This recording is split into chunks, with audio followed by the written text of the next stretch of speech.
સમગ્ર સુરત શહેરમાં આજે ચેન, અમન, શાંતિ અને ખુશીની સાથે મુસ્લિમ બિરાદરોએ મસ્જિદોમાં ઈદની નમાઝ અદા કરી અને એકબીજાને ઈદની શુભેચ્છાઓ પાઠવી. મુસ્લિમોના ઇસ્લામ ધર્મમાં સૌથી મોટા અને પવિત્ર તહેવાર ગણાતા ઈદ ઉલ ફિત્ર એટલે કે રમઝાન ઈદની આજે ઉલ્લાસપૂર્વક ઉજવણી કરવામાં આવી રહી છે. સુરતના મુખ્યત્વે 2 ઈદગાહ પૈકી કતારગામ અને રાંદેરમાં મોટી સંખ્યામાં મુસ્લિમ બિરાદરોએ ઈદની નમાઝ અદા કરીને અલ્લાહની બંદગી કરી હતી. રમઝાન માસના પવિત્ર મહિનામાં 30 રોજા મુસ્લિમ બિરાદરો રાખે છે અને પછી આજના દિવસને ઇનામના દિવસ તરીકે ઈદ તરીકે ઉજવે છે. આજે વહેલી સવારથી જ મોટી સંખ્યામાં મુસ્લિમ બિરાદરોએ ઈદગાહ અને મસ્જિદોમાં ઉમટી પડ્યા હતા અને 2 રકાત નમાઝ અદા કર્યા બાદ ખુતબો સાંભળીને વર્ષો જૂની પરંપરાને જીવંત રાખવાનું કામ કર્યું હતું.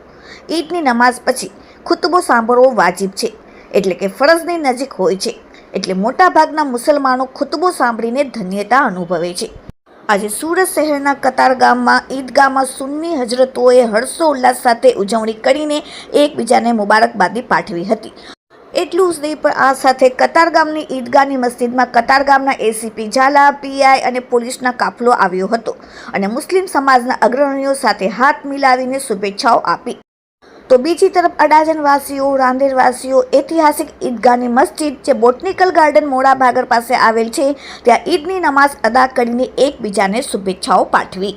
સમગ્ર સુરત શહેરમાં ઈદની નમાઝ અદા કરવામાં આવી અને ઈદનો તહેવાર હાલ શાંતિથી લોકોએ ઉજવ્યો. લોકો મસ્જિદોમાં નમાઝ અદા કરી એકબીજાને ગલે લગાવી ઈદની શુભેચ્છાઓ પાઠવી.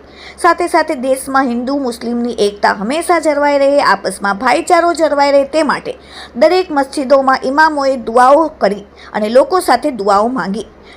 આ સાથે સમગ્ર સુરત શહેરમાં મસ્જિદો પાસે પોલીસનો ચુસ્ત બંદોબસ્ત અને સારી એવી વ્યવસ્થા પણ પોલીસ દ્વારા કરવામાં આવી હતી.